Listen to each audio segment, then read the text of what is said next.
প্রিয় শিক্ষার্থী বন্ধুরা আসসালামু আলাইকুম। স্বাগতম জানাচ্ছি বাংলাদেশ শিক্ষাবার্তার নতুন একটি ভিডিওতে।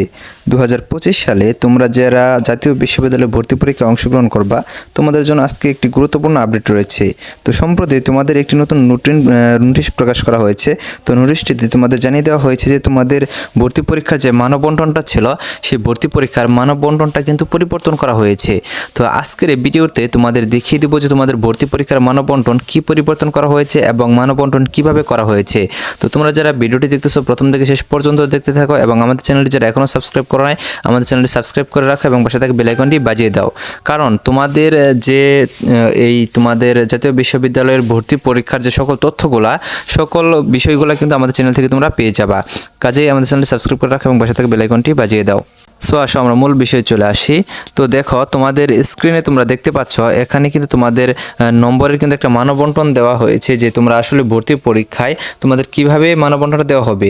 তো তোমাদের আগেও কিন্তু একটা মানববন্টন দেওয়া হয়েছিল। তো তোমরা এই দুইটার মধ্যে কি পরিবর্তন দেখতে পাচ্ছ তোমরা? হ্যাঁ, তোমাদের কিন্তু এখন অবশ্যই কিন্তু পরিবর্তন হয়েছে। তো তোমাদের পরিবর্তনটা কি সেটি তোমাদের দেখিয়ে দিচ্ছি। তো দেখো তোমাদের এখানে তোমাদের উচ্চ মাধ্যমিক পর্যায়ে পঠিত যে শাখাগুলো রয়েছে অর্থাৎ তোমাদের বইগুলো রয়েছে, এখানে দেখো বাংলা, ইংরেজি, সাধারণ জ্ঞান, এই তিনটা কিন্তু পরীক্ষা সকল বিভাগের, অর্থাৎ তোমরা সায়েন্সে হও, কমার্সে হও এবং আর্টসে হও না কেন, তোমাদের সকল বিভাগে কিন্তু এই তিনটা পরীক্ষা হবে। তারপরে দেওয়া রয়েছে প্রত্যেক শাখার জন্য আলাদাভাবে উচ্চ মাধ্যমিক পর্যায়ে বিষয়ভিত্তিক প্রশ্ন, অর্থাৎ তোমাদের গ্রুপের যে সাবজেক্টগুলো রয়েছে সেই গ্রুপের সাবজেক্টগুলোর উপর ভিত্তি করে কিন্তু তোমাদের প্রশ্নগুলো হবে। তো দেখো এখানে তোমাদের বিজ্ঞান শাখার ক্ষেত্রে দেখো এখানে বাংলা, ইংরেজি, তারপর হচ্ছে সাধারণ জ্ঞান, তারপর তোমাদের 40 নাম্বার এখানে থাকবে তোমাদের পদার্থবিজ্ঞান, রসায়ন, জীববিজ্ঞান, উচ্চতর গণিত রয়েছে। তো এই চারটি সাবজেক্টে 10 করে হলে তোমাদের 40 নাম্বার থাকবে। তো এইভাবেই কিন্তু আসলে তোমাদের নাম্বারটা কিন্তু দেওয়া হবে।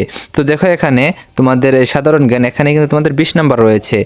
মানবিকের ক্ষেত্রেও সাধারণ জ্ঞানে 20 নাম্বার রয়েছে, ব্যবসায় শিক্ষার ক্ষেত্রেও সাধারণ জ্ঞানে 20 নাম্বার রয়েছে। তো এর আগের যে নোটিশটি প্রকাশ করা হয়েছিল সেই নোটিশে কিন্তু তোমাদের দেখিয়ে দেওয়া হয়েছিল যে এখানে তোমাদের সাধারণ জ্ঞানে 10 নাম্বার করে থাকবে।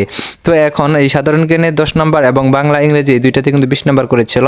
তো এই বিষয়টা তারা সংশোধন করে কিন্তু পুনরায় কিন্তু তোমাদের 20 নাম্বার করে দিয়ে দিয়েছে। এখানে যাতে বাংলা, ইংরেজি এবং সাধারণ জ্ঞান এই তিনটা সাবজেক্টের একটা সামঞ্জস্য কিন্তু তারা তৈরি করেছে। তো এখন বিষয় হয়েছে যে তোমরা দেখো তোমাদের বিজ্ঞান বিভাগের ক্ষেত্রে 20 এই 60 নাম্বার এবং এখানে প্রত্যেক শাখার জন্য আলাদাভাবে উচ্চ মাধ্যমিক পর্যায়ে বিষয়ভিত্তিক প্রশ্ন থেকে 40 নাম্বার, তাহলে হলো টোটাল 100 নাম্বার। তো এইভাবে কিন্তু মানববন্টনটা করা হয়েছে। এক্ষেত্রে তোমাদের প্রত্যেকটা বিভাগ, অর্থাৎ তোমাদের বিজ্ঞান বলো, মানবিক বলো কিংবা তোমাদের ব্যবসায় শিক্ষা বলো, প্রত্যেকটা শাখায় কিন্তু মানে তোমাদের যে মানববন্টনটা অর্থাৎ তোমাদের যে নম্বরটা বন্টন করা হয়েছে পরীক্ষার মাধ্যমে, সেই বন্টনটা কিন্তু দেখতে পাচ্ছ সেম রয়েছে। তো অর্থাৎ কারোর সাথে কোনো প্রকার কিন্তু বৈষম্য করা হয়নি, কারণ সবার প্রতি কিন্তু সমান সুযোগ সুবিধা কিন্তু দেওয়া হয়েছে।